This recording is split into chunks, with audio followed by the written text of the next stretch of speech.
The reality is we're at war. That's how our troops feel about it, because they're taking the fight to ISIL every day, applying the might of the finest fighting force the world has ever known.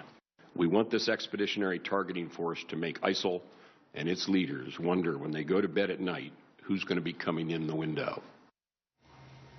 But the defense secretary also acknowledged and said in this hearing that ISIS is not contained. Listen here. General Dunford, we have not contained ISIL. Mr. Secretary, do you agree with General Dunford? I agree with what General Dunford said, yes.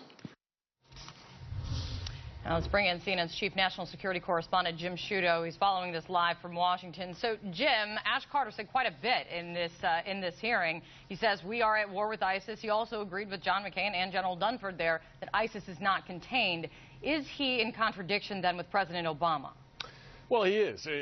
President Obama said in as many words that ISIS is contained on the battlefield in Iraq and Syria. That's how his advisors qualified it, because you'll remember that he made that statement in an interview with ABC the very morning of those attacks in Paris, when ISIS certainly showed it was not contained in terms of its ability to carry out terror attacks around the globe. But they said, listen, that's just on the battlefield in Iraq and Syria. But when you hear from the chairman of the Joint Chiefs of Staff, Joseph Dunford, last week on the Hill, ISIS is not contained, and now the defense secretary, clearly that's a diametrically opposed appraisal. And listen, as you watch the situation on the ground there, it's pretty clear that's the case.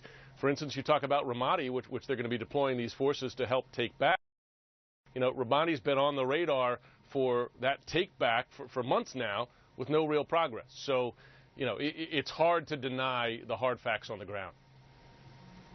All right, Jim, thanks so much.